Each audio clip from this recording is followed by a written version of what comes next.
When I left public education in June of this year, I honestly didn't know what the heck to expect and what the heck I was getting myself really involved in.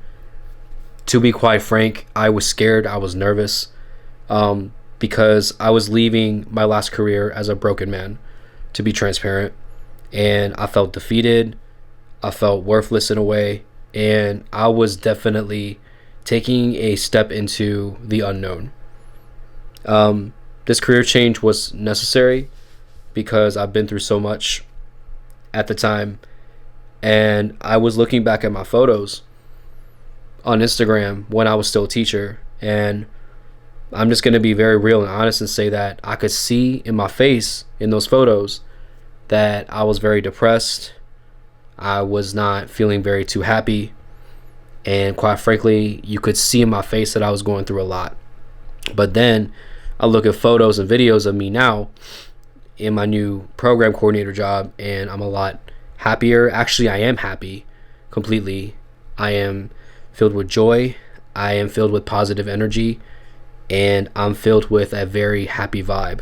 And even one of my teacher colleagues was like, Anthony, when I look at these photos and videos of you in your new job, I can definitely sense that you are more happy, and you could see it in your face too. So it's not just me that's noticing that. 2023 was definitely a year where I experienced a great amount of change, from trusting certain people to learning hard professional lessons, if you will, but also learning that not everybody has your best interest, and that people will eventually show their true colors when the time comes. And honestly, I have no regrets leaving my last career because it has led me into a greater place. And I am happy to say that my mental health is amazing now. I am happy to say that I'm a lot happier, more satisfied, and I am very happy that I'm using my leadership skills to help out young people. When I first took on the position of program coordinator, I was definitely stepping into the unknown. I didn't think I would grow this much in a short amount of time. It's only been 6 months that I've been in the profession, and I did not think I was going to grow into the leader that I am now. Quite frankly, I didn't think I was going to, connect with so many people in Fairfax County and in Fairfax County government, Fairfax County law enforcement, and even just some political figures here and there. That to me was pretty crazy. I didn't think it was going to be that big. I didn't think my face was going to be all over Fairfax County when the police featured me in their blog. And that to me was a big deal. And that to me was scary in a good way. When I drove out of the parking lot of the school I was at this past June, I literally was stepping into the unknown. I was literally driving in my vehicle, and I thought to myself, Anthony, what are you doing? Where are you going? Why are you doing this? Why did you leave your last job as a teacher? And I remember pulling up to one of our resource centers, and man, it just hit me like, that's it.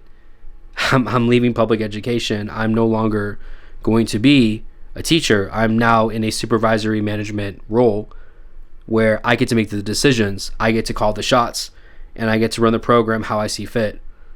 That to me was extremely scary. But I sat there in my car and I was like, dude, this is it. I'm in charge. Like, no more taking orders from a lot of people, just one person. And that to me was so new. It was a lot to process because I went through so much the first half of this year from January to June. And honestly, walking out of public education was a relief for me. It was a burden off my heart and my shoulders. The fact that I didn't have to worry about grades anymore, the fact that I didn't have to worry about 2,300 students. Yes, 2,300 students, because at the time I was a school-wide paraprofessional who that was supporting the administration and a bunch of other kids and a bunch of other programs within the school itself. And that was a lot to manage, and that was a lot to deal with. And it just respectfully wasn't so great for my mental health. And there's other reasons why I walked out, but I'll make that video in June of 2024. You know, I'm so glad that I took that leap of faith to go into something new, because it has led me to where I am now. Since becoming a program coordinator, I've grown the enrollment of the program 40%.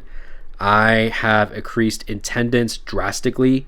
I now have 13 to sometimes 17 kids come into the program. So that is pretty huge for me as well. I have connected with multiple law enforcement agencies within Fairfax County. I've connected with multiple government agencies within Fairfax County. I've collaborated with a lot of nonprofits. I've connected with multiple student groups at George Mason to impact our kids' lives at the Springfield Safe Youth Project. I mean, I've done a lot of things, but if you were to tell me in June of this past year that I was gonna make this program big and do a lot of cool things for it and meet a lot of cool people, I kind of probably would have laughed at you respectfully, but at the same time, like, I would have been like, really? That would have really happened? But nah, y'all, seriously, when I sat there in my car, when I arrived at one of our resource centers, I sat in the parking lot. I was like, man, what am I doing? And now look where I am, you know? So with that being said, I want to say to all my followers and my supporters, thank you so much for following me on this journey. To all my students at the school that I was at, thank you so much. Y'all know who you are. I'm hoping in 2024, things will continue to be great and things will continue to pop off in a great way. I am expecting a lot of growth in terms of my program, in terms of myself as a leader, and in terms of my happiness as a human being. One of my goals for 2024 really is just to become a stronger and better leader and to connect more with our communities that we partner with and serve at the Springfield Safe Youth Project. So thank you so much, guys. Happy New Year. Take care. I love you all. Know that you are loved and valued. Peace out.